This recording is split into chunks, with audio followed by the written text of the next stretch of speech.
तर शिंदेंच्या शिवसेनेत जाण्याच्या चर्चा सुनील शिंदे यांनी फेटाळल्या। शिंदेंच्या शिवसेनेत जाणं अशक्य, चर्चा निराधार असं सुनील शिंदे यांनी म्हटलंय। माझे हितशत्रू वावड्या उठवतायत असंही सुनील शिंदे यांचं म्हणणं आहे। शिंदेंच्या शिवसेनेत प्रवेश करण्याच्या चर्चा आमदार सुनील शिंदे यांनी फेटाळल्यात। शिंदेंच्या शिवसेनेत जाणं अशक्य अशक्य माझे हितशत्रू वावड्या उठवतायत असं सुनील शिंदे म्हणाले। सचिन अहिर यांच्यानंतर आमदार सुनील शिंदे हे देखील शिंदेंच्या शिवसेनेत जाणार अशा चर्चा होत्या। त्या चर्चा सुनील शिंदे यांनी फेटाळल्या। अशक्य सगळ्या गोष्टी सगळ्या निराधार आहेत। हे जे कोण माझे हितशत्रू आहेत त्यांना माझ्यावर जास्त प्रेम आहे। आम्हाला माहिती आहे तो कोण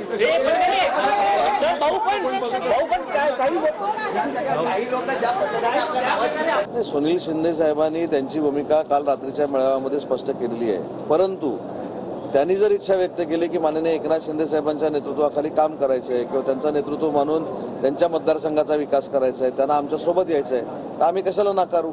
शेवटी सुनील शिंदे देखील एक सक्षम नेतृत्व त्या भागातलं आहे, अतिशय चांगल्या पद्धतीने ते काम करतात आणि असं नेतृत्व जरी आम्हाला मिळणार असेल तर आम्ही नाकारण्याचा प्रश्नच येत नाही। सुनील शिंदे हा कट्टर बाळासाहेबांचा सैनिक आहे। तो कुठल्याही परिस्थितीमध्ये पक्ष सोडणार नाही। त्याची निष्ठा बाळासाहेबांवर, उद्धवजींवर आहे। काल त्यांचं तुम्ही ऐकलं असेल। तर फुटीर खासदार आणि आमदारांवर राज ठाकरे यांनी जहरी टीका केली। महाराष्ट्रातलं राजकारण घाणेरडं आणि भयानक असं राज ठाकरे यांनी म्हटलंय।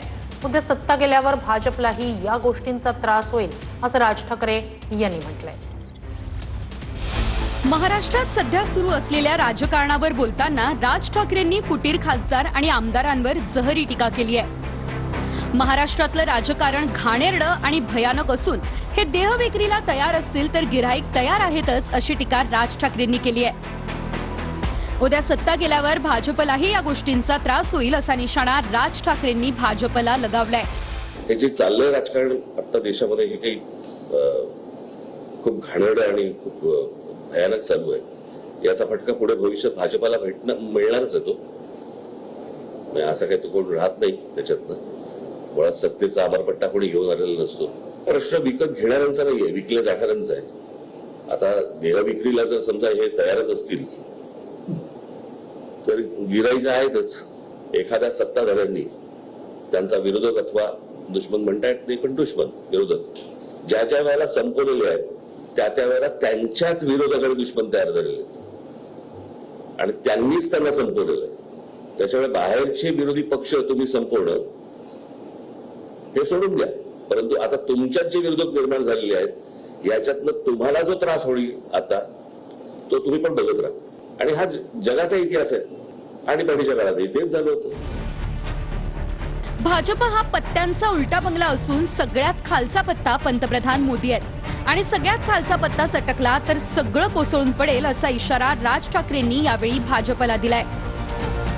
पत्त्याचा बंगला करायचा ना पूर्वी पत्त्याचा, तसा हा उलटा आहे। त्याच्या खालचा जो पत्ता आहे तो नरेंद्र मोदींचा आहे। तो एकदा सटकला की सगळं कलॅप्स आहे। कळलं का? आज ठीक आहे, ते त्याला तुम्ही भक्त म्हणा, काही असतील गोष्टी, परंतु जे काही आज टिकून आहे ते नरेंद्र मोदींवरती टिकून, या बाकीच्यांवरती नाहीये। आणि अशा गोष्टींमध्ये तुम्ही ज्या प्रकारचं भयानक राजकारण करतात, खेळतात, हे त्यांनाही अंगाशी येणार आहे। ते फक्त प्रश्न असा आहे की आपण करत असलेली कृती हा भविष्यातला पायंडा आपण काय पाडतो याचं भान मला असं वाटतं राजकीय पक्षांना जर समजा नसेल, राजकीय नेत्यांना नसेल तर मला भविष्यातल्या पुढच्या पिढ्यांची चिंता मला जास्ती वाटते। आपण कुठे नेणार आहोत महाराष्ट्र, कुठे नेणार आहोत